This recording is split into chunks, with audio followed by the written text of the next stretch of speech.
In 2025, there are just 2 rounds left of the ChampCar iRacing series to decide a champion and give away some great ChampCar prizes.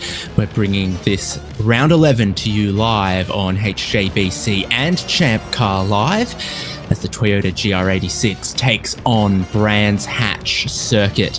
David Haynes with Devin Peters and Michael Derby to bring you live coverage as we have done all season and will continue to do through to the end of the regular season and into the team endurance season. All the information you need if you want to be a part of ChampCar Endurance Series iRacing League is on the ChampCar forum and on the ChampCar iRacing Discord. Well, looking at everything here with our usual 1 hour race ahead of us, this 3.89 kilometre circuit, 2.4 miles. No, that looks like Mid-Ohio's statistics to me, not Brands Hatch's, but the weather looks exactly the same. I don't think they are. I think the distance is different. Anyway, keep it going. Thank you, Devin. Yes, weather looks lovely.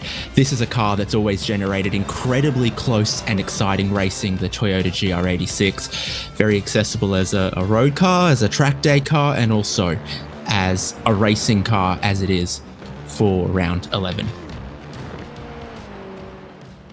I'm happy to report to you, David Haynes, that Brands Hatch is exactly 2.41 miles in length. And our producer is correct, undefeated in that regard. There will, however, be a few drivers that are defeated by this fearsome racetrack here at Brands Hatch. For those not familiar, the track features not only the imposing paddock hill bend at the start of the lap, where drivers are going to drop way down the hill as they turn to the right. It's got the flowing high-speed section out in the back through Westfield Bend, Dingledell, and Sheen's Corner. All the finest British naming on offer. Hey, well, hold on. Who is Sheen's Corner and Brabham Straight named after? I could get you Brabhams. I couldn't tell you a thing about a Sheen. It's really Martin Sheen. It's not Barry Sheen. I'm being wound up. Here. No, there's a couple of things around here named after Kiwis and Australians and adoptive Australians as well. I grew up listening to Barry Sheen commentate the Bathurst 1000. So that makes this a great racetrack. We're in qualifying right now. We've seen that there is a 1 hour race ahead of us. Everyone starts the hour race with 7 gallons of fuel, which will necessitate a pit stop at some point to top that off. This is your championship leader, Michael Polasek, but he's currently only second in qualifying. Yeah, he's put together quite the impressive season, and he continues to come out and assert his dominance. He's showing these other drivers that they're not gonna get it easy, whether it's in the endurance season that follows next month or whether it's in the next sprint season. I think he's kind of running away with this one.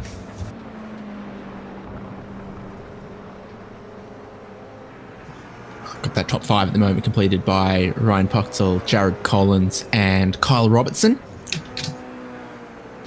1 or 2 new names getting about. Don't think we've said Byron Hayes or Hans Murphy a whole lot, or indeed Matthew Pavlik. Rick Ashen might be a new one for us as well. Big day in terms of new memberships here at the ChampCar iRacing Endurance Series, eh? Certainly. Today, we crossed 1,000 iRacing League members, which I don't know if that means a lot or not. Maybe I should pretend like it does, but it's certainly a milestone and very exciting. ChampCar iRacing Series has been running as a championship since 2018. Some one-off events and practice events in 2017. And in that time, a whole bunch of drivers have participated, a whole bunch of great racing and some great prizes given away. And I think we've seen a number of drivers make make their way from the sim to the real world. And that's really what this series is all about. Of course, with the help of the ChampCar real world series, we've got some wonderful prizes on offer. And the drivers here today completing the 11th round of 12 in the series need not be winners, championship winners like Polisek, who's more or less got this thing buckled up, but just for showing up, drivers from all over can have their shot at winning 250 champ bucks just by coming out to 4 races at a time. So it's a wonderful opportunity for drivers who are just looking to get their feet wet, find their way into racing, and racing with what is, in my mind, the finest series for amateur racing in North America.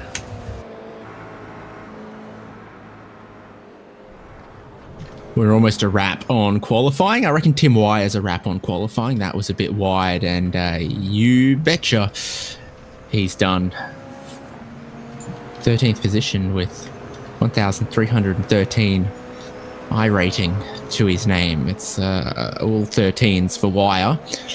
Lincoln Fox still on top. Polisek stands a chance of taking that pole position away.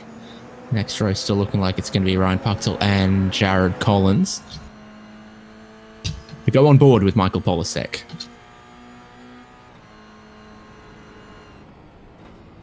Yeah, showing his way around this circuit, coming through that back half of the track that I was mentioning earlier that is really intimidating in any car. Westfield Bend, pushing wide as you do through Dingle Dell, and coming up to Sheen's Corner at the top of the hill, blind turn in, blind to the exit. Oh, and you get to jump the curb if you want to make time.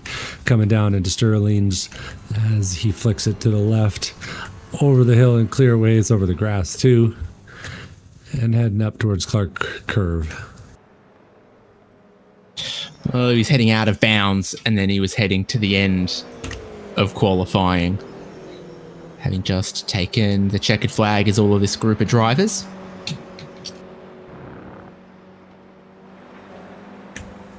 Begs the question, who's left?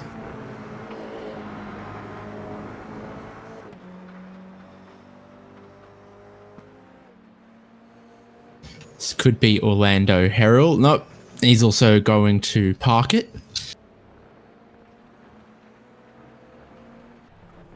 In Britain, they don't call it a parking lot, they call it a car park. And good thing we're just watching from a distance here, Ains. And if you go to Greg's on the high street, they sell sausage rolls.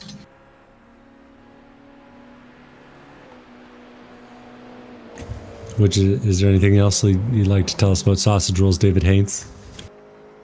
I've heard you're an expert in the subject matter. I am. I'm well qualified. However, I would like to at this point make it clear, because at previous times there has been ambiguity. I am not British. I am Australian. I am not British. I am not British. That should clear up any confusion there. Well, we're about to clear up. We got a whole bunch of drivers that aren't British here today that have put in some qualifying laps. David Haynes, you want to tell us about how they did? In a second, I sure do. We're going to get to the grid. Our drivers are going to form up on the grid for their formation lap behind the beautiful Ford Mustang FR 500S. It's got a big brother now, the Ford Mustang GT4 on iRacing. So after qualifying and to set the grid for our 1 hour race, round 11 of the ChampCar iRacing series from Brands Hatch, Lincoln Fox is on pole position from Michael Polisek. Ryan Puchtel and Jared Collins are on row number 2. Kyle Robertson in 5th, Rick Wishon in 6th, Michael Chase 7th, Kevin Glass 8th, Sean Fritz in 9th ahead of Ian Giebler in 10th. Sean Roberts is in 11th alongside LaShawn Young-Dilworth.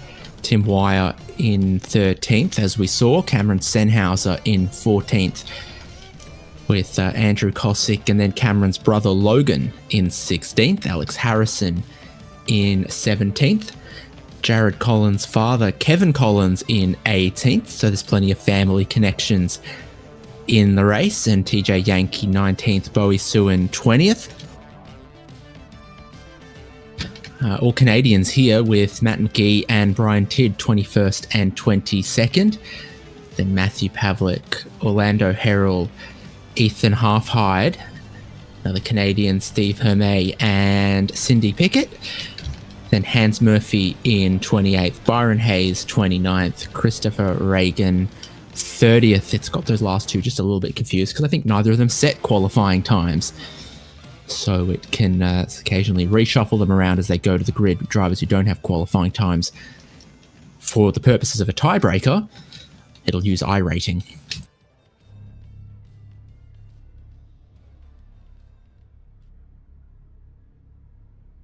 Lots of British people here to cheer on the ChampCar iRacing series.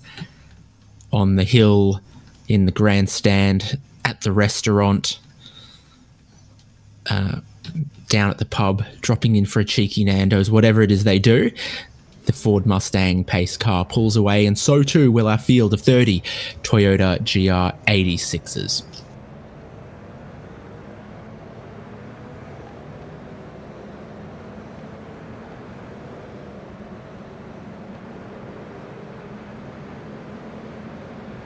And here's our championship standings after last round. It's a perfect scorecard for Michael Polasek, 400 points. He's pursued by Jared Collins and Ryan Puchtel, Kyle Robertson, Ryan Carwile.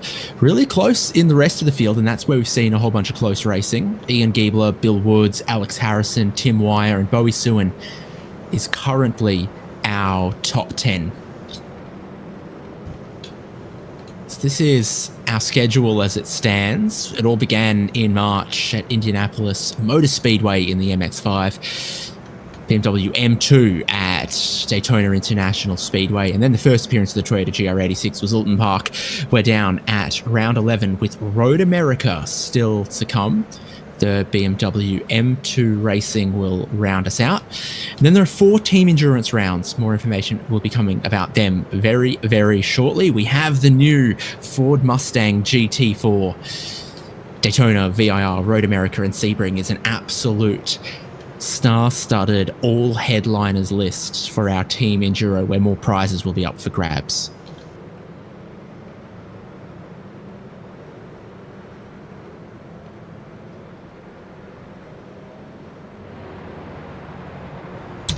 So pole was 1 minute 37 seconds. There's an hour of race ahead of us. So I've got to imagine we're headed for something in the order of 28, 29 laps in today's race. The first lap is not far from getting underway. Final corner, the field pacing behind the Mustang, about to get going. Lincoln Fox, Michael Polasek, the front row of the grid. They give just a little bit of space to the pace car as it pulls away. For round 11 of the ChampCar iRacing series, the green flag waves. Turn 1, a challenge here at Brands Hatch, descending downhill. Cambered on the way in, off camber on the way out. Whole field of GR86s drops down the hill and then immediately back up the rise towards the hairpin. Ryan Puchtel in third on the defensive, trying to hold the inside line at the hairpin.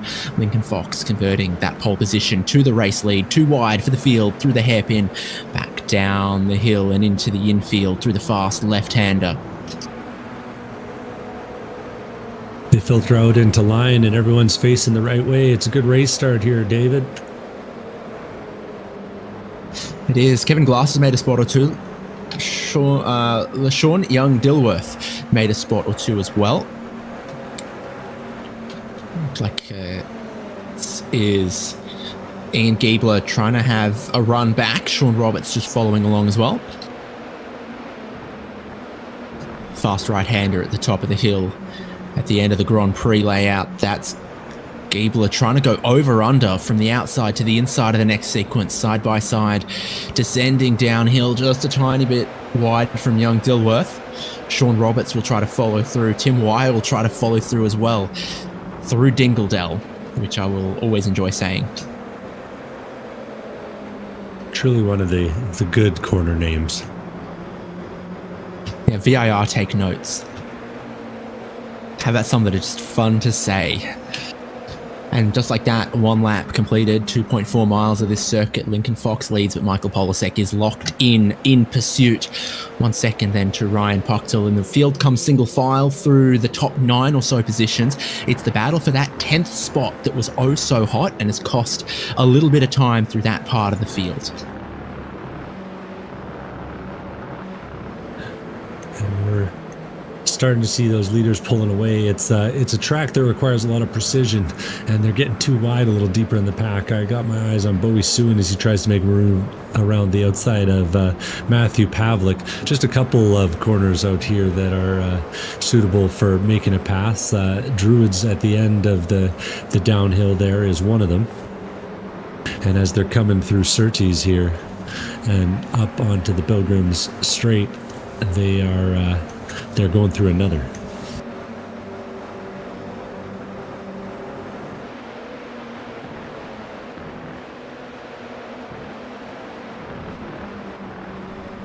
Now, there's a strategy that a couple of drivers went for that is unique and interesting. Alex Harrison and Andrew Kosick took to pit lane on the end of the formation lap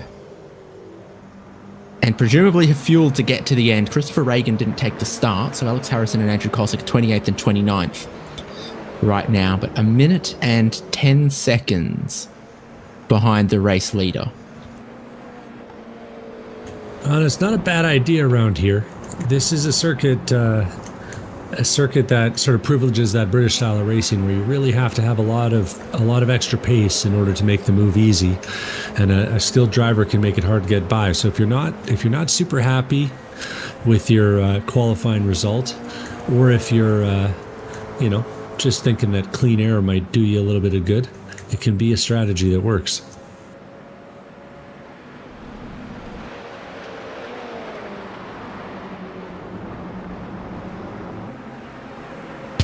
Even on a relatively tight track like Brands Hatch, this is what we've always seen from the Toyota GR86. It races incredibly closely. It's got a lot of grip with the racing modifications, but not that much more horsepower than the road-going car. So very quickly on the exit of every corner, it becomes a slipstream fest, not unlike Mazda MX-5 Miata racing, except with even more corner grip from the racing slicks that they've got, the rear wing that they've got, the tuned suspension and all of those things. So Lincoln Fox is leading by just a 10th from Michael Polasek, and this is the leading group settling in. Can't leave out that boxer motor, keeping it all that weight super low to the ground. Spoken like someone who owns a Subaru. Oh, yeah. Different car. Okay. Interesting. Things are tight up at the front, though, and it's a battle we've seen before. Lincoln Fox, he's got that early pace, driving away a little bit in this early phase with Michael kind of pushing from behind. It is often a fuel race here in the ChampCar iRacing Series. The single stop means that the driver who can use less and take the shorter stop can have a pretty big advantage. But there's 6 people in this lead pack right now, it must be said, and I think all of them have their eyes on the prize. Next pack is led by Kevin Glass, who's gotten ahead of Michael Chase, and Giebler has bolted away from the next group where Sean Roberts has gotten past. With Sean Young, Dilworth, he's got Tim Wire, Cameron Sennhauser, Logan Sennhauser. The brothers are together. And Matt McGee, Sennhauser on the inside of Wire, who runs wide, heading from the short layout out onto the Grand Prix loop. Yeah. Logan Sennhauser gets past as well, so the Sennhausers make progress. Sennhauser brothers are just, real tight. On the track, off the track. They're always close by. Sean Fritz is battling over 10th place with Ian Giebler, and the two of them have been side by side for a number of corners. I call it out, of course, and they get themselves sorted out, and Sean Fritz is going to take the spot away. But the two are certainly not done quibbling with each other. Meanwhile, I sent my brother a happy birthday message on his birthday, and he responded with a thumbs up emoji. Imagine if our brothers liked race cars, Haynes. We just have to have brothers from another mother and another continent and another country. It's all good. Tim Wire is in the pit lane. Steve Hermey's also been through the pit lane. So Wire was getting mugged a little bit, but it didn't seem like he had much in the way of damage or anything like that. I've not seen the car go up on jacks in any way, just taken about 15 seconds of fuel. Short pit lane here. This is a rather old, rather historic track. It started as a dirt track in a field for motorbikes. With noted corners like Kidney and Clearways, which remains to this bend if you run remains to this day if you run the Indy layout. Cooler heads prevailed and kept us on the Grand Prix circuit today. So we got the drivers seeing all the parts of the track. And even then, it's one of the shorter racetracks that the ChampCar iRacing series is going to go to all year. It's got nothing on VIR, Sebring, Road America. It's got something on Mid-Ohio. A very small amount, apparently. This is our race leaders once again, almost never been closer. Jared Collins just behind Ryan Pucktel. Fastest lap of the race, I think, still belongs to Rick Wishon back in the 6th. That's where the cool heads are. This is not where the cool heads are. So that's Fritz trying to take a couple of spots off Giebler. And it all began at turn 1. Michael chases down the inside. Oh, and then he pushes a little bit wide. Not very Canadian Kevin Glass is now making it 3 wide to get the spot back as we get back closer to real time. He makes the move into Surtees there and takes it back from the likes of Giebler and Fritz, who may have been feeling a little bit of shame at how that all panned out. Shameless, however, is Michael Chase. He's got a few car likes as a result of all that commotion. John Surtees is the only person to win the World Championship of which 2 disciplines? Motorcycles and Formula One. Could you at least pronounce it correctly rather than directly parroting our producer who fed you that information? See, that's the trick. He just laced it with like deliberately mispronouncing motorcycle, and you couldn't help yourself, you little parrot. No, I'm just a fan of Arlo Guthrie, and I know how to pronounce motorcycles so that it rhymes with pickles. That's some deep Americana. I don't know if you'll. Do you know how to pronounce orange so that it rhymes with chainsaw? I need a little bit more practice. So yeah, the 137.6 from Rick Wishon is still the fastest lap of the race. He used the slipstream very effectively, I think, closing in on the top 6. So then you've got a battle for 7th place. You've got a battle for 12th place. Would you like a battle for 15th, 17th, and 20th as well? That is always what happens with this Toyota GR86. It just ends up in these incredibly close battles. It's that Matt McGee in front of TJ Yankee.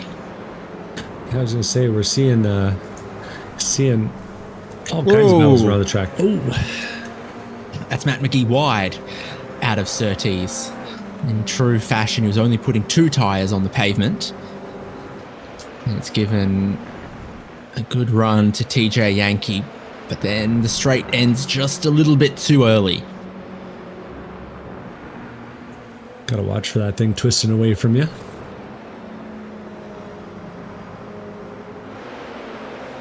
Now, Silverstone is in Buckinghamshire and Northamptonshire. Do you know what county this racetrack is in?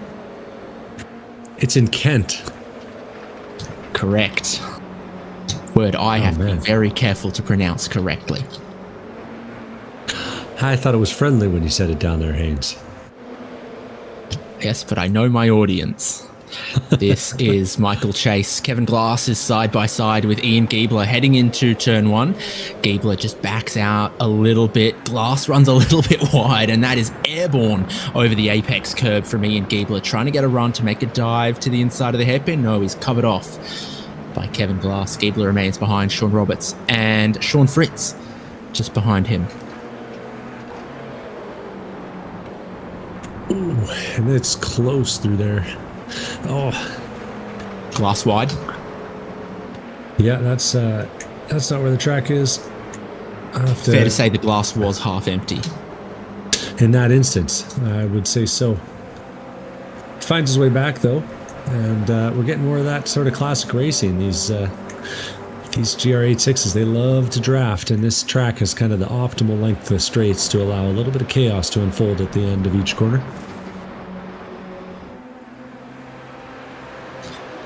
Toyota Haichiroku for anyone who's ever been to an anime convention. This is a race leader and does not have a car length on Michael Polasek, who barely has a car length on Ryan Pucktel. 1.8 seconds covers all of your top six. It's not high drama, big blockbuster. What it is slow building tension for our top six right now. Psychological thriller. I think they all understand the game. You know, you got to be there at the end to win it. And we've got a number of familiar faces. Oh, one name I want to shout out. I haven't seen a lot of Rick Wishen up at the front. He's currently running in 6th place. He's got a kind of sweet looking livery on that thing. Got the classic RW all over it, looking good. And showing some good pace too from the back of the top 6 there. And I think, I think this is a guy who might be saving a little bit of fuel, doing all the right stuff, and staying far enough back that if the guys ahead decide to get racy, he doesn't get caught up in the mess. So I'm looking forward to seeing what he can do to mix things up in our otherwise pretty traditional top 5 of Lincoln Fox, Michael Polasek, Pucktel, Cullinans, and Robertson. All very familiar faces to anyone watching this racing on the regular.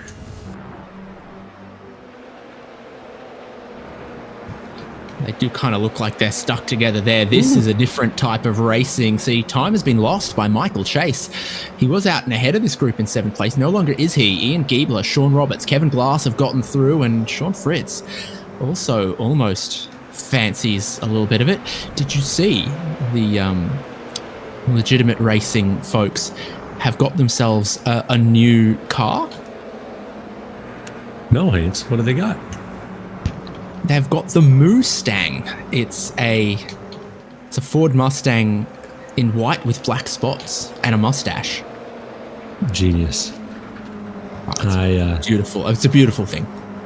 I hope one day to get to see it in person. Speaking of things I've seen in person, I went back and took a look. Michael Chase had a bit of a moment going to Surtees last lap.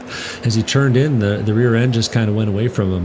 One of the sort of, and he's having another sort of tight moment here as he turns in. One of the tricks with this GR86 is that when it gets away from you and the traction control and the stability control lights start flashing at you, it's really hard to get it back. So you got to make sure you kind of stay ahead of the car in some respects to drive it fast. And that was one of those situations where, a bad move at the wrong moment cost Chase a lot of time. He's going to have to fight his way back through this whole pack ahead. Oh, and another bad moment. That was Ian Giebler backing things up on the exit. And he's going to have lost some momentum. This might even bring Kevin Glass into the picture.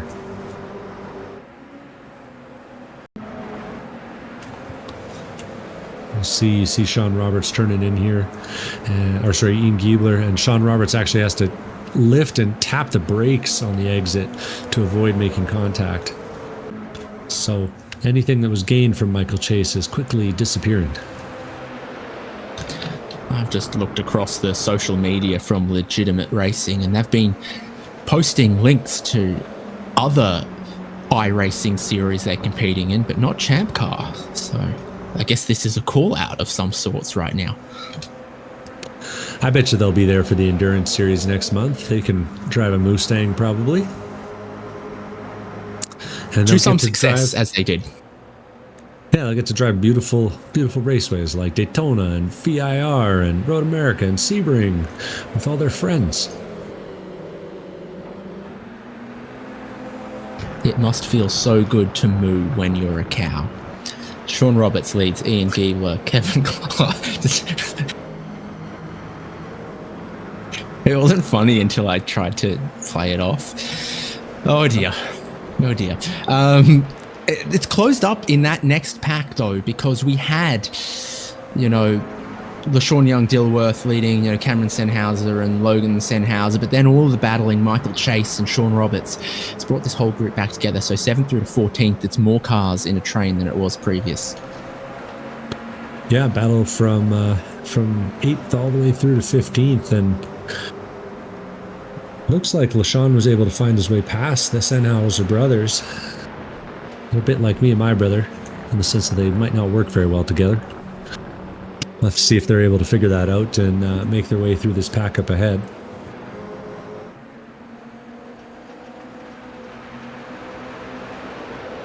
I can hear so much grass and gravel and marbles being kicked around. A little bit of pressure at the front. Lincoln Fox has taken the pit lane. He checked it up a bit as he was coming towards Clark Curve there, and then pinched the thing real tight, dives into the pits, and Politek's got the lead. And I'm really curious to see how Lincoln Fox's position here after this pit stop compares to the likes Alex Harrison and some of those other drivers we saw that took the early stop. A little bit of perhaps front left tire changing action from Lincoln Fox in a 13-second pit stop. You got to worry. Yeah, see, this is the traffic I think you needed to worry about. Lincoln Fox is going to end up behind Kevin Collins, Orlando Herald, Byron Hayes, TJ Yankee. This whole group, it's not going to be easy to progress through, and they've been going around, about half a second a lap slower than the leaders. Polasek, Pucktel, they're all going to keep their foot to the throttle, and if Lincoln Fox can't quickly get through that group of cars, then you're going to be losing time to Polasek. Mark this right now. At the moment, Lincoln Fox is 27 seconds behind the race lead. Michael Chase is trying to make his way through some traffic as well. He made a move coming into Surtees that time, past Sean Fritz, and then was putting a heck of a lot of pressure on Ian Giebler here. Let's see if he's got the opportunity to make a move. There's a couple of passing zones coming up here. He's got a bit of a run. He's peeking towards the outside.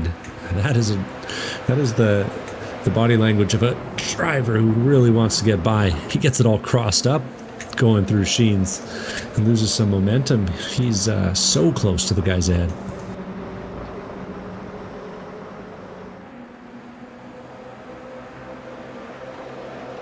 This is a close group. Cost themselves a bit of time as they battle.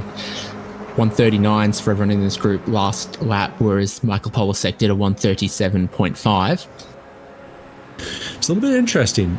It's interesting to see Lincoln making this early move. I gotta say, just from a strategic point of view, it's not a move we've seen getting out of sequence with the other guys like this. But with how little the draft seems to matter, relatively speaking, around here, it might pay off for him if he can find some clean air to run in. Polasek is absolutely punching it right now. Last lap included an off track, so it didn't count. It was, in F1 terms, lap time deleted, but it was a 137.5, which is the fastest lap of the race. Rick Wishon's got the fastest fair lap of the race at a 137.6. So Polasek's absolutely punching it, while Lincoln Fox is still mired in the middle of that group, not yet past Kevin Collins or Orlando Herald. Has moved past TJ Yankee and Byron Hayes, but Polasek is not hanging about at all. Here's Fox behind Orlando Herald. And now in front of Orlando Herald as Herald goes off the circuit. But still, this is not ideal for Lincoln Fox. Yeah, we'll have to see what that gap is when he hits the line next time by, but this might not be the strategy that you were looking for, Lincoln. We'll see. Do you think Michael Polasek and Ryan Puchtel are hanging around? A 37.2 from Polasek, including a little bit of off-track. Ryan Puchtel, a fair 137.4, counts as the new fastest lap of the race. Lincoln Fox now needs to dispatch of Kevin Collins, who wants none of that. So finally, it opens up a little bit for Lincoln Fox after 2 or 3 dirty laps in the traffic. Lincoln Fox is now 28.6 seconds behind the race lead. This is that beautiful British racing on the stopwatch. These guys are giving jabs to each other 30 seconds apart. Oh, that's a jab. Sennhauser came across and doored one of the drivetrain and motorsports car, LaShawn Young Dilworth.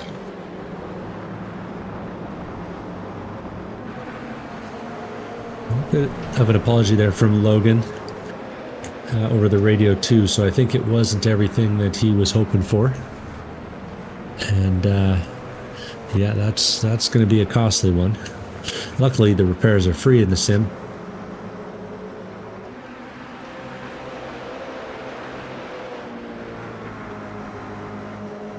The leading group, Polasek, not hanging around, putting a bit of time into the rest of this pack. You can see that they've picked it up because they've started to spread out a little bit.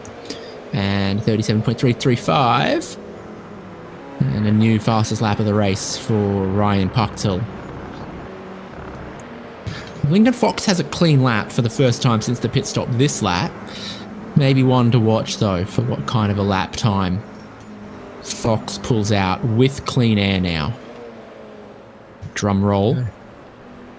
He's working hard. It's not too bad. 37.4, so just 1/10 short. That's the gravel on the outside of turn 1. Now, you did say it was originally a motorbike track with dirt, right? So maybe he's just sort of embracing that history. Mm. Either way, Puchtel at the front is actually kind of impressing me here. Really putting in some solid laps as he tries to chase down Polasek. And Polasek is starting to see the first whiffs of lap traffic just up the road. He's got Matt McGee running in 29th place, who's just starting to be up on the horizon, and there's a couple other cars that aren't too far away. Be curious to see if that prompts a pit stop, or if they're still spread out enough that he feels like he can get by. Won't be a pit stop this time for Polasek, or for Puchtel, or anyone else in the top 5. I think 7 gallons will take you pretty far on this track and in this car. It's Especially not Sebring or Road America with really long full throttle sections. You get on the throttle for a little bit, and then you're negotiating a corner like this, and then you're on the throttle for a couple of seconds downhill, and then you're going through the next corner. So I think as a proportion, quite a bit of the time is spent cornering rather than flat out full throttle. Through turn 1, that's wide from Giebler. Roberts gets down the inside for the hairpin. Kevin Glass and Michael Chase look for the tight inside line as well. You can really see the impact of clean air, though. Michael Chase, who was just gapping these guys, driving away from has to take evasive maneuver there. Chase hasn't been able to find his way back through, though. It's a tough track to pass at if the guy ahead doesn't want to let you by.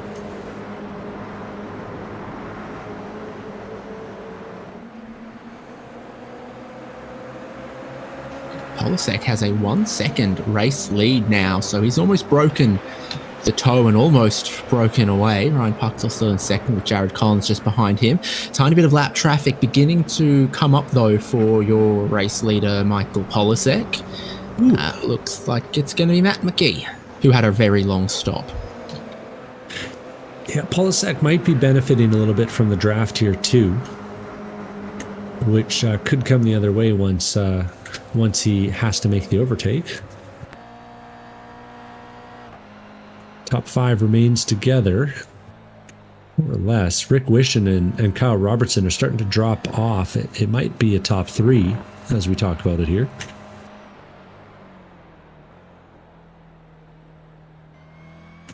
And a couple critical 37-1 from Polasek last lap. I mean, that's quick. Now 29.7. Oh, that's really wide, though. Polasek went way wide coming out the exit of that was Graham Hill Bend. He tested the emergency road there. Not sure if there's a slowdown out there, but he used all of it. Now, I know you've been very big into all of the details and testing everything of the new iRacing build, Devon. So you'll know that there's a new headlight flashing frequency. Some cars, their headlights flash faster than they used to.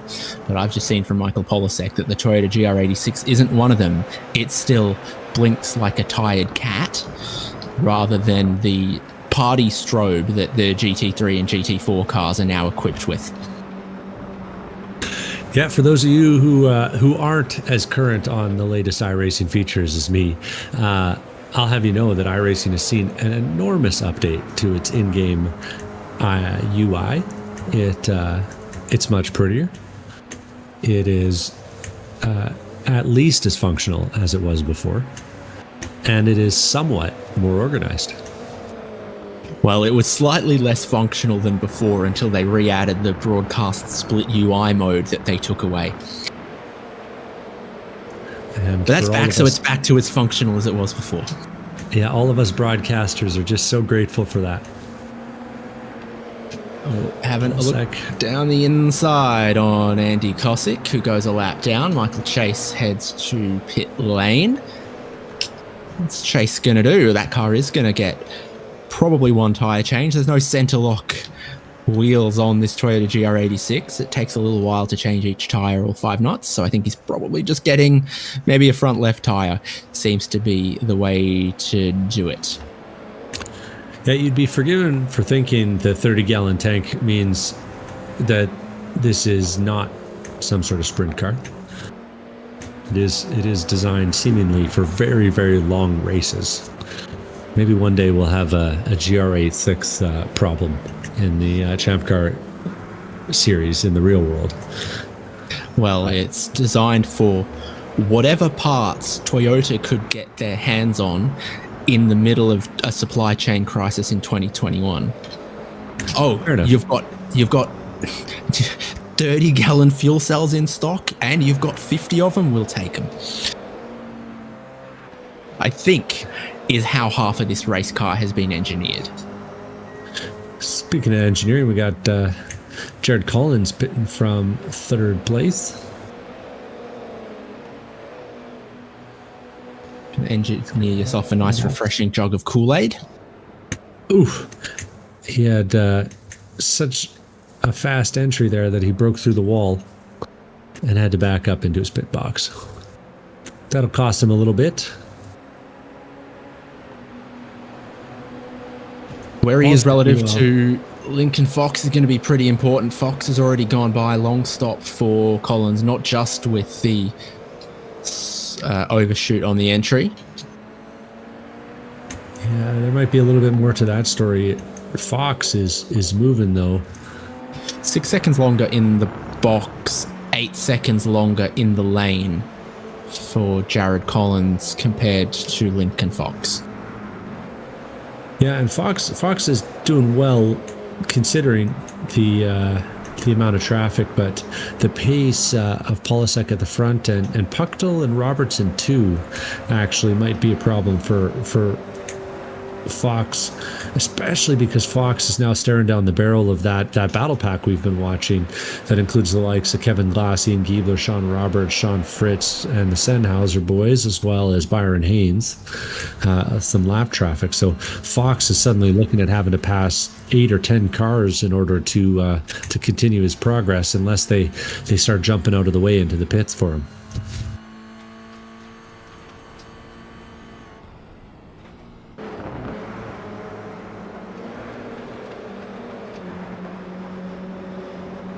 You ever been fox hunting? Never.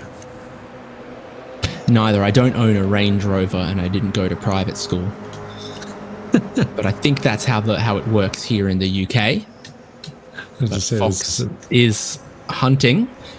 Still, now 31 seconds behind Michael Polasek, the race leader. This pack, you can see why a couple of drivers have pitted away from it, but it reforms nonetheless. Ian Giebler, Kevin Glass has a good run towards turn 2 to get down the inside of the Druids. Hairpin pushes a little bit wide, and there'll be just a little bit of contact between Glass and Giebler, with Sean Roberts behind. I think Glass realizes that might have been a little bit overambitious. Gives the spot back. I mean, he's got to be careful throwing stones. Fair enough. Giebler, however, goes wide, and Glass is going to get by. Gets a lot of room, actually, by the looks of things. And Fox is now at the back of this group, just about to pass Byron Hayes. Critical times in his race, that's for sure.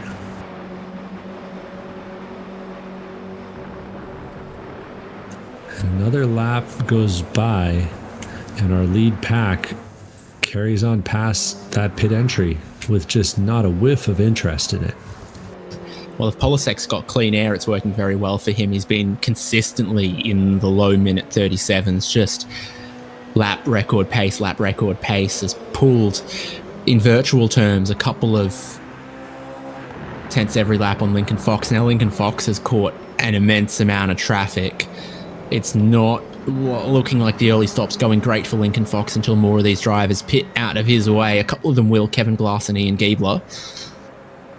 But still, and Fox gets past Cameron Sennhauser, but you're still sort of swimming against the tide in that case.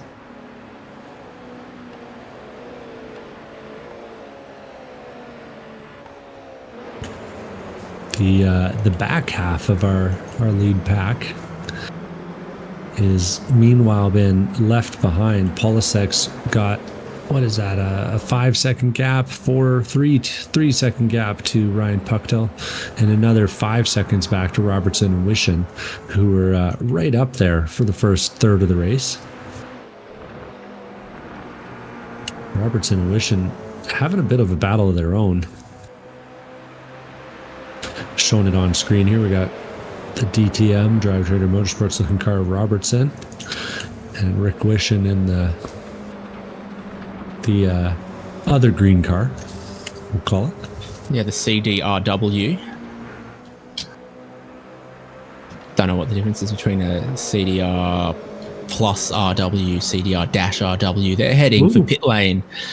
Robertson and Wishon.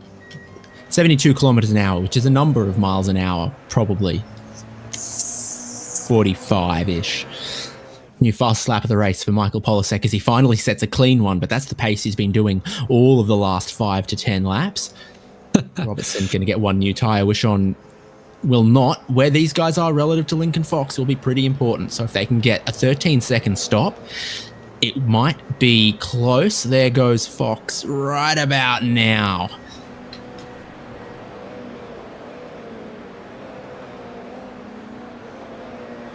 So Fox is ahead of Wishon and ahead of Collins. And the stop ongoing for Kyle Robertson. Did he cut the green concrete on his way in, or is he just, I think he's changed all 4 tyres. Interesting. That is not a quick endeavour with the pit crew that iRacing gives you with the Toyota GR86 and the 5 lug nut wheels that Toyota gives you.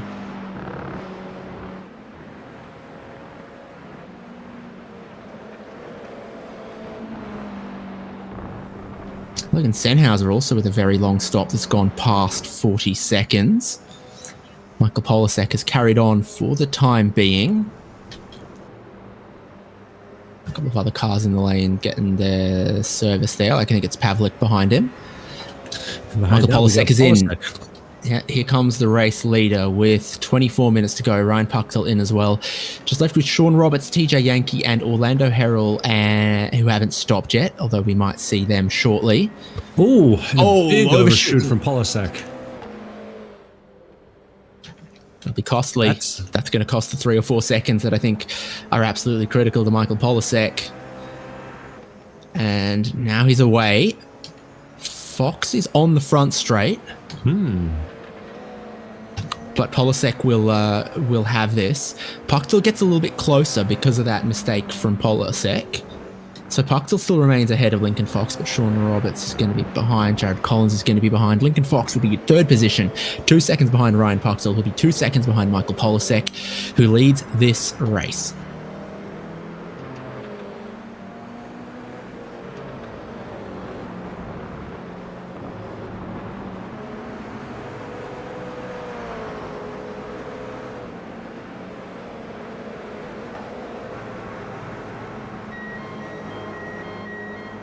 Of those other drivers are in, TJ Yankee and Orlando Herald. So that is niche Australian reference, Vanessa Amorossi, absolutely everybody.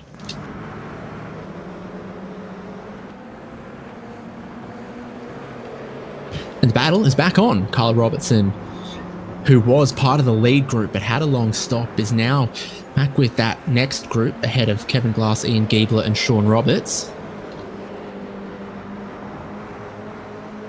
And it doesn't look like he's having a whole lot of fun with the handling of that car on full cold tyres. Really getting door to door with Kevin Glass, who's going to try to go around the outside.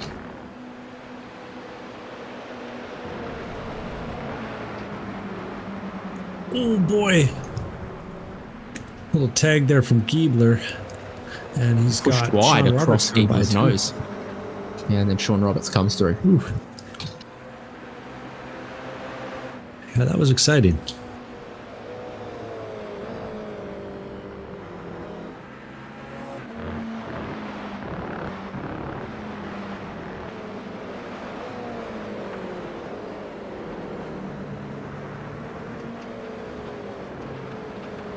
Polasek still pulling away from Ryan Puchtel as he was before the pit stop. Lincoln Fox closing in on Ryan Puchtel just a little bit here in the battle for second and third. And these three are now head and shoulders from the rest of the field. Jared Collins just ahead of Rick Wishon, Michael Chase up into 6th place. And yeah, the big loser with that long stop, Kyle Robertson. Yeah, it's tough. It's tough to make the tires work, especially when they're a pretty durable compound like that. He's going to have to fight off the likes of Kevin Glass. David Haynes, we might see a Canadian top 5. What are we seeing here? Well, that's Sean Roberts, and that's a tiny touch of the grass, and then it's nose into the wall. You spoke about this. It can be tough to get the car back under control in a moment like that because of how aggressive the traction control is. Yeah, they want to keep you safe. So they just keep you pointing the straight way, the same way, all the way into the guardrail. No throttle, no throttle, no throttle. Wiggly oversteer wall. New fastest lap of the race for Michael Polasek. You've seen the clouds come over. Track's been overcast for a little while. It's cooled off. I think it is also just nicely rubbered in, but not too slick. I think this is a quick racetrack right now. Yeah, we're starting to see some drivers have some issues though, and some gravel get dragged all over the track. Alex Harrison had a moment, and the dirt from the first turn dragged all the way down into Druids is it's a bit of an issue. Yeah, you're seeing it on the replay here. Gets all kinds of sideways. We'll see him come down the front straight here, turning into Paddock Hill Bend, touches the grass, and it's not Formula D, but he's doing a good impression. That's very exciting. Yeah, I'd remember that one. Anytime that you're looking out of this one of the side windows to see where you're going is memorable. Yeah. Ooh, Jared Collins is having a bit of an issue too. Just rejoined in time to see him going all 4 tires off. Rick Wishon pushing him hard. It'll be a battle. It'll be a battle for that 4th place.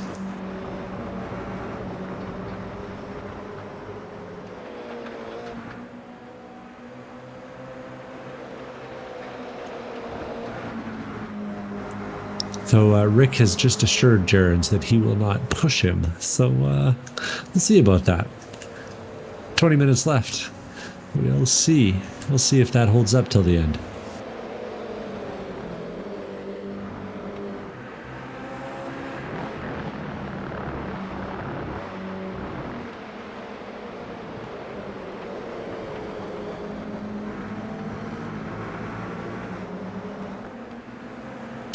We've got Matthew Pavlik in this race.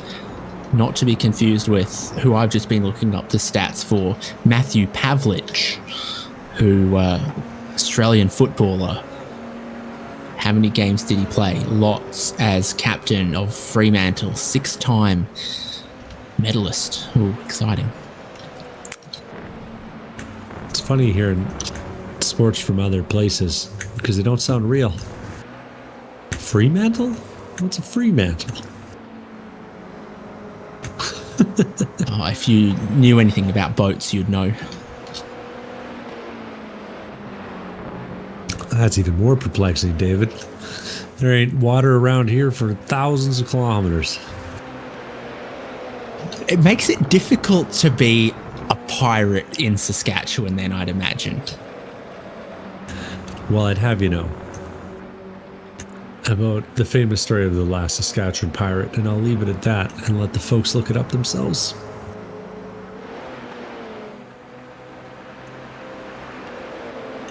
They could probably do it.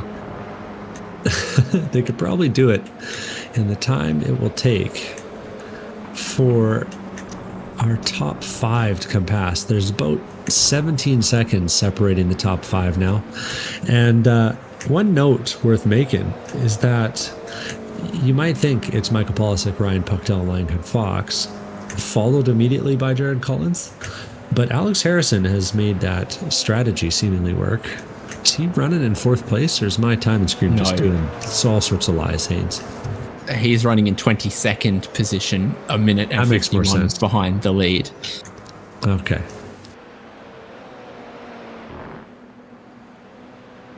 No, neither of the drivers who pitted on the formation lap made it work. As you may have seen, their pit stop times were 56 seconds, whereas yes. Michael Polisek's pit stop time was 12 seconds. Yeah, avoiding the penalties, important. Yeah, I don't know if it was counted as passing before the start-finish line, or if it was they crossed the green concrete, or if it held them at pit exit or something. But both of those guys, it was not a good strategy here today. Kevin Glass getting something here. Gets overtaken is what he gets. Ian Giebler holding on to 7th place.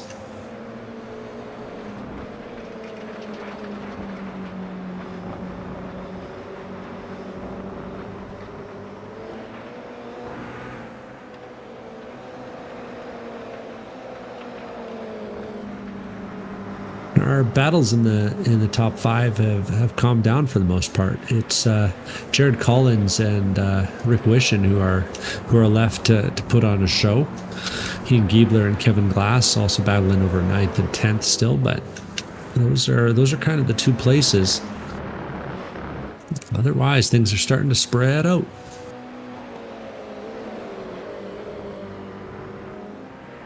Yeah. Cameron Senhauser and Tim Wire, TJ Yankee and Brian Tidd just ahead of Orlando Herald. Logan Senhauser and Matt McGee, both guys that had long stops back in 19th and 20th, and just fractionally on the lead lap. That green concrete at the pit entry there, if you cut that, I think you get a penalty. So you need to be... you need to stay in your lane, as they say. Important strategy. Now, on the exit of the first turn, using the green concrete is encouraged and borderline mandatory, as we'll see here from Michael Polisek.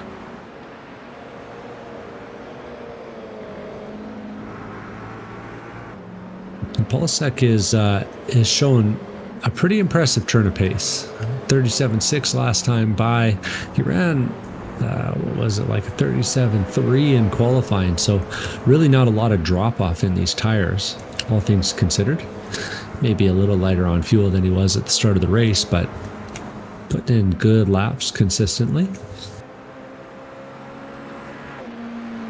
Pucktel's not that far off, running a 37.8 last time by, but a couple tenths every lap will get you 5 seconds if you do enough laps, and that's kind of what we're seeing here. So when did Fox begin to drop back? Is this a fuel issue? It's still dropping back. Yeah, last time by was that 38.5, and I was kind of building to that. I'm not sure if it's a fuel issue or a focus issue, because driving alone out here, it can be hard. It can be hard to stay on top of it. There's not a lot of markers, and if you can't see where the braking spots are, easy to make mistakes.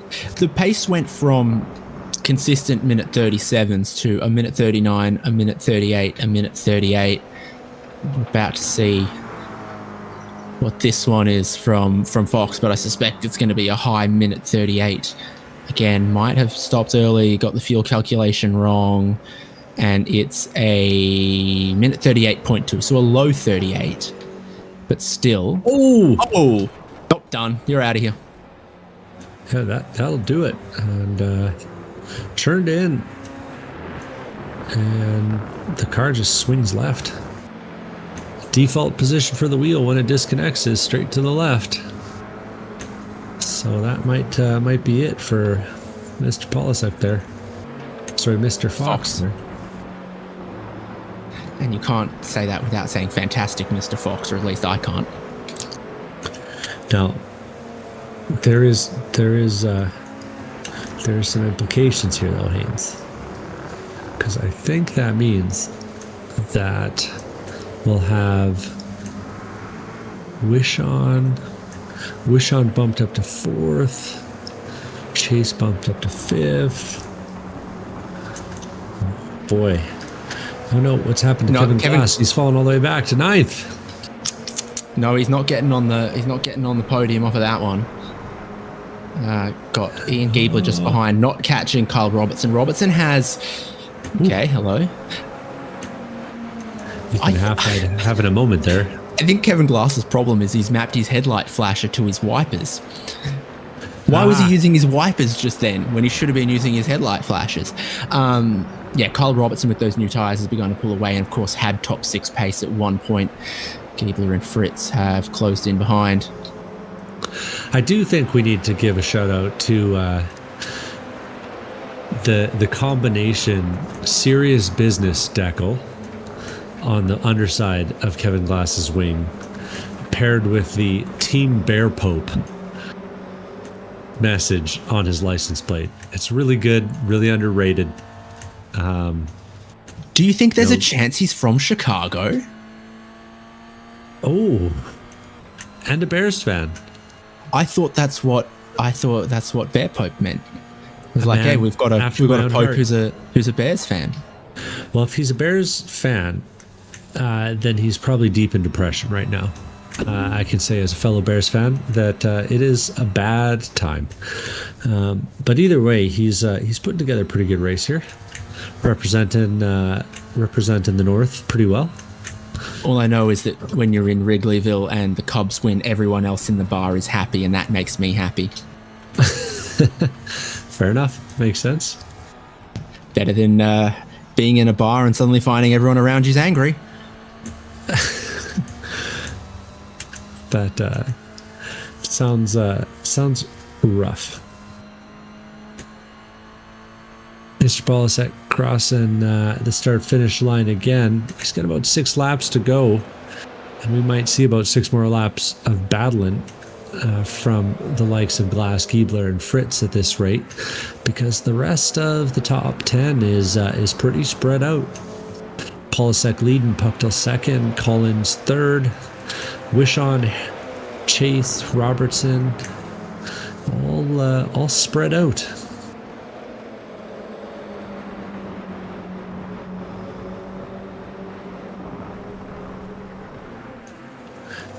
Kevin's under a little bit of pressure, gets a bump draft from Ian Giebler this time. I think he's been saving a couple of occasions here, Kevin Glass. So Ian Giebler gets a good run out the final corner. We'll look to have some overlap into one of these braking zones, and Kevin Glass holds his own into one. When it's hard out there where Giebler is, dirty track. Sean Fritz has a run into Druids, and you want the inside line here, as Sean demonstrates. Hard to make it back across, but he does. Drives that nice straight line down into the left-hander at Graham Hill Bend, and makes the move. Nicely executed.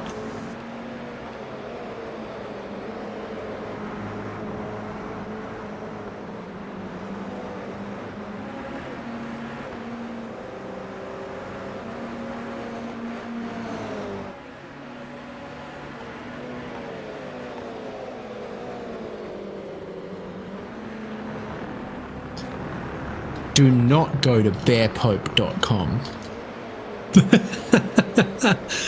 Okay. Noted, David Hintz. I will definitely not do that. The only other big battle that I'm seeing on track is the likes of Brian Tidd, Orlando Harrell, Logan Sennhauser. Tidd in particular is under a bit of pressure from Orlando Harrell. They're battling on the end of the lead lap, and Harrell's going to get the inside line here as Tidd has a bit of a moment into the left-hander. And if you lose some momentum, you pay for it down this straight, because the uphill early on leaves you with not a lot. Tidd's going to have to brake early to hold the inside line, and there's a little bit of contact between the two. It's too wide. It's 2x2. Sennhauser now and Matt McGee all up on the scene, and it's spicy back here. 6 minutes to go, 4 laps, and these guys are fighting for every inch as they're right on the back of the lead lap. Tidd holds on to the lead of the pack, 16th place, but he's got Logan Sennhauser lining him up in the crosshairs. Yeah, they need to be a little bit patient.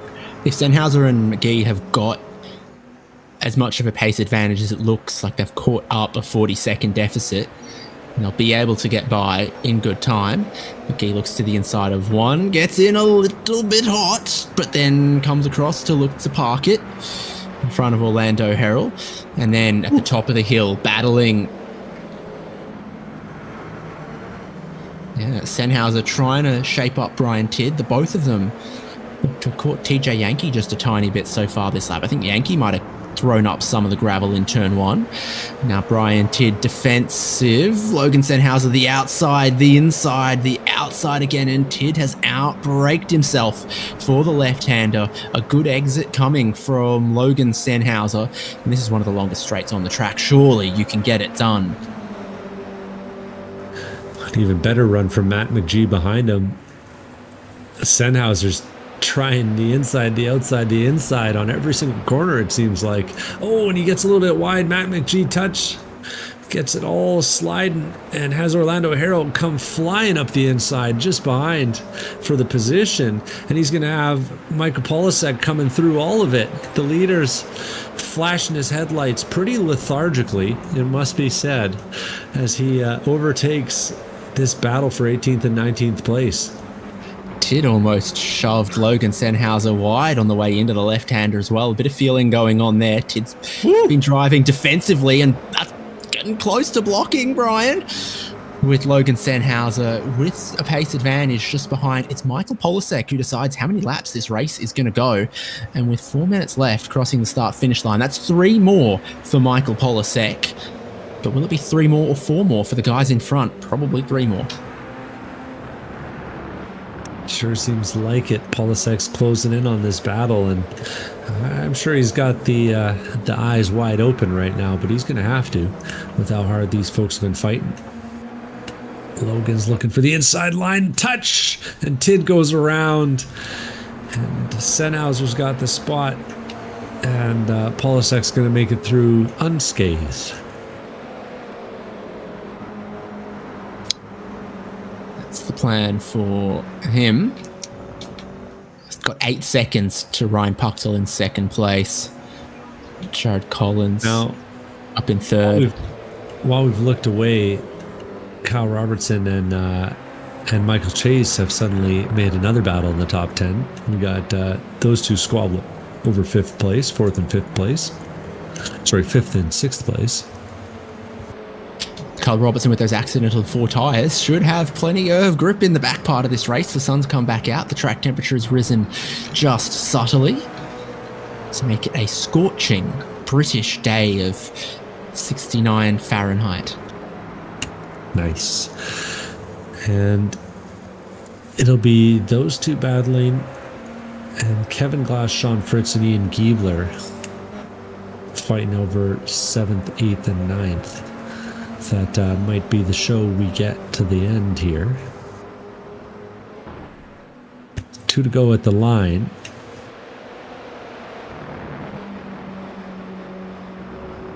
And starting to feel a little bit of pressure as Kevin Glass, as Sean Fritz closes up on the way up and then down the Pilgrim Straight and through the bends on the backside of the track.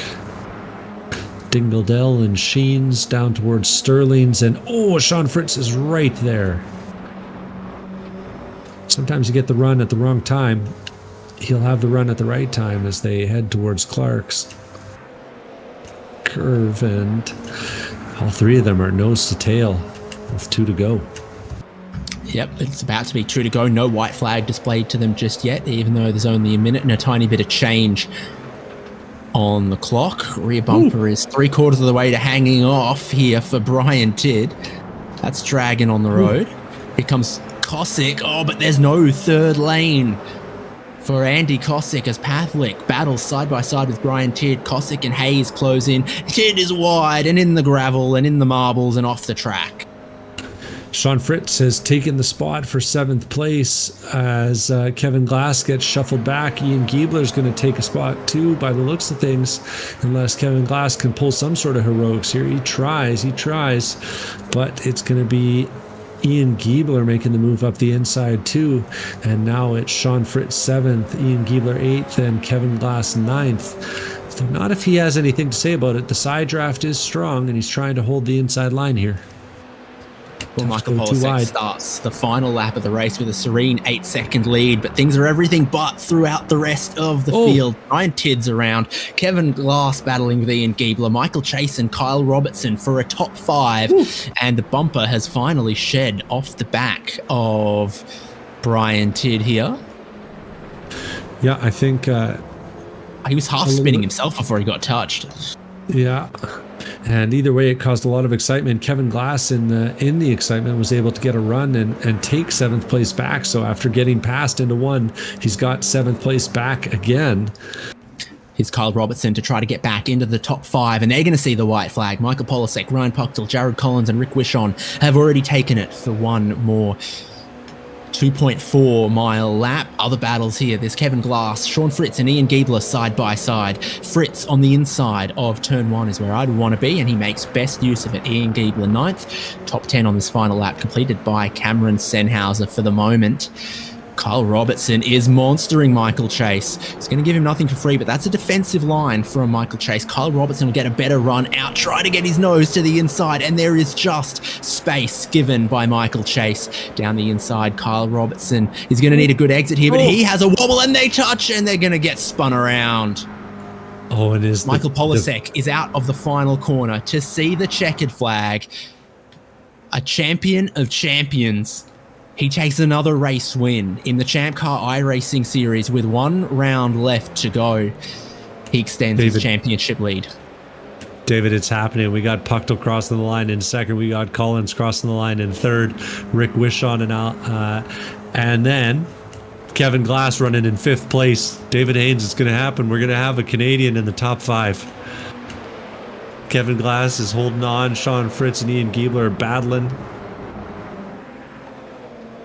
A lot of time lost for Michael Chase and Kyle Robertson, so Kevin Glass has come through for 5th ahead of Sean Fritz and Giebler. Who's that a lap down battling? Hermé and Young Dilworth, apparently. Yeah, and Hermé runs it a bit wide and lets LaShawn gets the inside line, and the Canadians will cross side by side, celebrating their respective finishes, and a great result for Kevin Glass, Sean Fritz in 6th, Ian Giebler 7th, Chase is in 8th. We got Sennhauser following Robertson across the line, 9th for Robertson, 10th for Sennhauser. We got Bowie Suin crossing the line in 11th place on the inside, Collins in 12th. We got Tim Wire 13th, Sean Roberts 14th. And that rounds out the cars on the lead lap. A fast lap around here and a fast race around here. And our leader, Michael Polasek, leads from about the 1/3 mark all the way to the finish. Overcomes a sketchy pit stop and holds on for the win. Puts another one on Ringside his resume. seats to that boxing match. Michael Polasek raises his fist in the air. He's the champion and the race winner from a 1-hour race at Brands Hatch. 10 seconds ahead of Ryan Puchtel. Jared Collins in 3rd, ahead of Rick Wishon. Kevin Glass gets into 5th place for Bear Pope Racing. Then Sean Fritz, Ian Giebler, Michael Chase, Kyle Robertson, and Cameron Sennhauser as our top 10. Bowie Suin, Kevin Collins, Tim Wire, Sean Roberts, Logan Sennhauser. Might have been one of the last cars on the lead lap, or maybe it was Sean Roberts. And then Matt McGee, TJ Yankee, Orlando Harrell, Alex Harrison, and Matthew Pavlik. In 21st was Andy Kosick, 2 pit stops. I had to get some damage repaired at one point, and he finished ahead of Byron Hayes. Sean Young-Dilworth and Steve Hermé also battling to the end there over 24th and 25th. Ethan Halfhide and Brian Tidd, then Cindy Pickett, Lincoln Fox, 30 laps completed. Hans Murphy completed 21 to be a classified finisher. Christopher Reagan won't be. You've got to complete at least half of the leader's laps to be a scored finisher, and you've got to be a scored finisher to go into the draw for our Champ Car prizes, Champ Box that can put you one step closer to racing at some of your favorite racetracks in the USA. And Haynes, we've got some of these excellent drivers waiting for us. I'm going to grab the likes of Jared Collins and pull him up to the booth here. And that was a bit of a quiet race from your point of view, it looked like, after the halfway point there.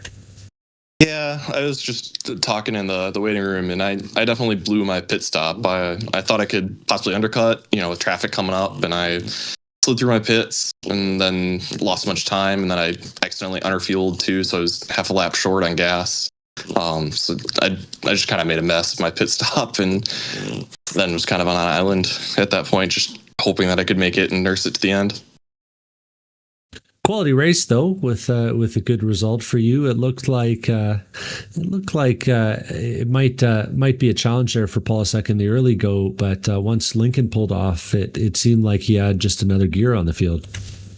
Yeah, for sure. I think we were fast enough to just kind of hang on his tail, just drafting maybe 6-7 tenths behind. I don't think any of us had anything for him though.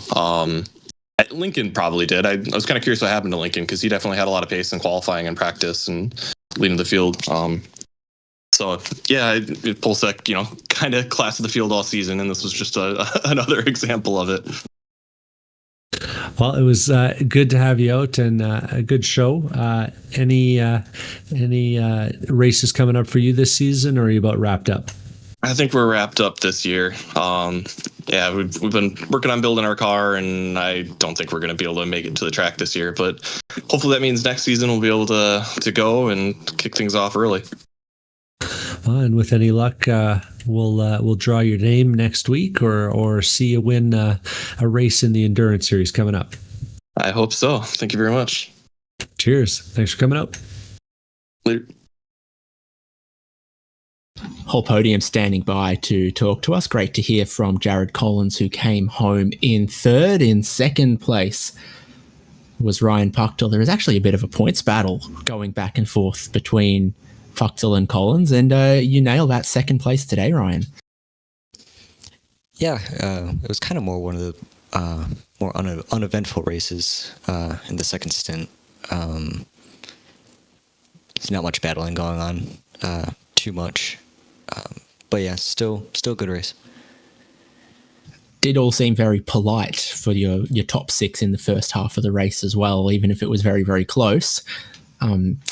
Everyone had their manners and their etiquette. Oh yeah, I mean, yeah, I think we knew that we had to do the fuel savings, so we all just kind of played the game there for the first stint. And then when it came to executing on all of that setup, we saw some drivers overshoot their pit stall. Some drivers appear to take too much fuel. Some drivers look to get penalized for their pit entry or their pit speed or anything. What did you encounter with that? Actually, for me, it was pretty uneventful there as well, which is unusual for me. I always tend to mess something up in the pits. No, it all seemed to go pretty well for me. There, took a front left tire. Fuel was looking pretty good, so yeah, thankfully I did a good job there. Favorite British food? I don't know. I can't say. No, good call. I think I have to agree. Thanks for coming by to chat. Congratulations on that second place. One more round left in the ChampCar iRacing series for 2025. Hopefully we'll see you there. Definitely. Thank you, guys. And Devin, there's one driver left to chat with us. Yeah, and breaking a glass ceiling, I've got Kevin Glass with us for finishing on the podium. No, not the podium. Fifth place, a Canadian driver. And I got to say thank you, Kevin, for representing us. It was a tough battle there. Always amongst the friends and the top 10. I don't know what those top 3 guys have or top 4 guys. I don't know if you guys give them separate setups with like turbos or something, because those guys just drive away from us. But P5 through I think 11 or 12, we were just battle nonstop for I think the last 48 minutes of the race. Was just who could capitalize on mistakes. Yeah, you guys were putting on a heck of a show for us. It looked door to door. It looked wild. Didn't see a lot of Canadian politeness out of you, I gotta say. Very polite. I don't know what anybody thinks. Sticks in the spokes, elbows up. It's the same thing on the track as it is on the hockey ice. Well, it was good stuff, and it was good to see a good show. I think my commentary partner is going to lose his mind if I keep this interview up. But it was good to have you here, bud. Thanks for having me. You guys thanks for all that you do for the series, and we'll see you at the next round. Cheers.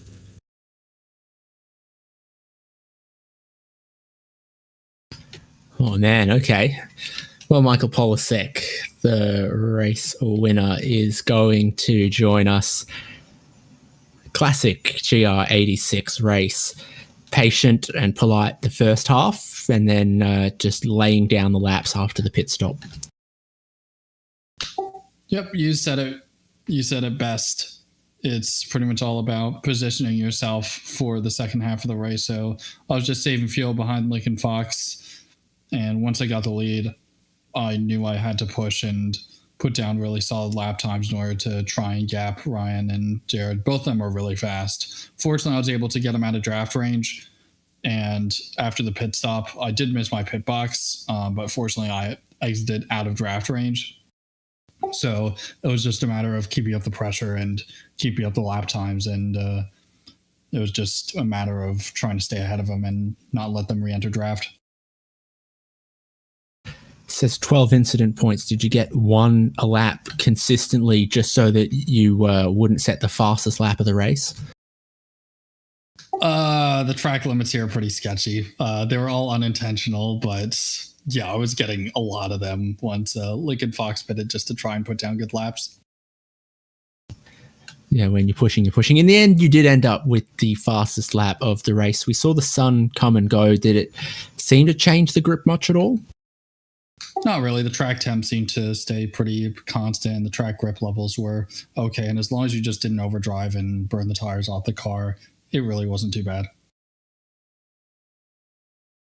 And you've got one round left of the championship. We've spoken to you before about your racing, but what you reckon 2026, what would you like to do?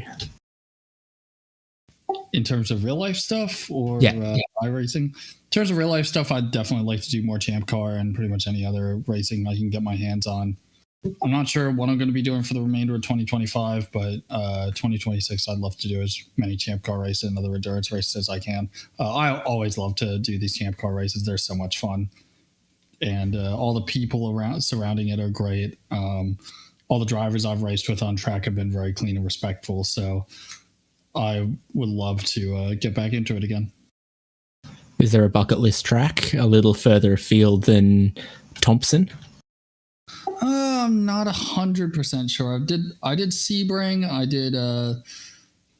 did Glen. I'd like to do Daytona, and I'd definitely like to do Road America at some point.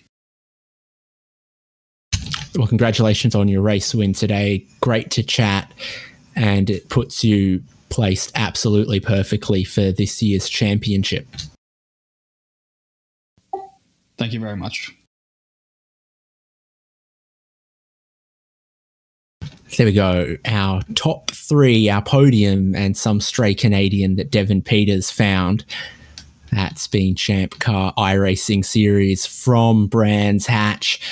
We got one race left this season, and then you got to get your teammates, get your friends, or in the case of the Senhouses, your brother, together for our 4-round team endurance championship. That's also going to be paying some prizes. forum.champcar.org with all the information, Devin.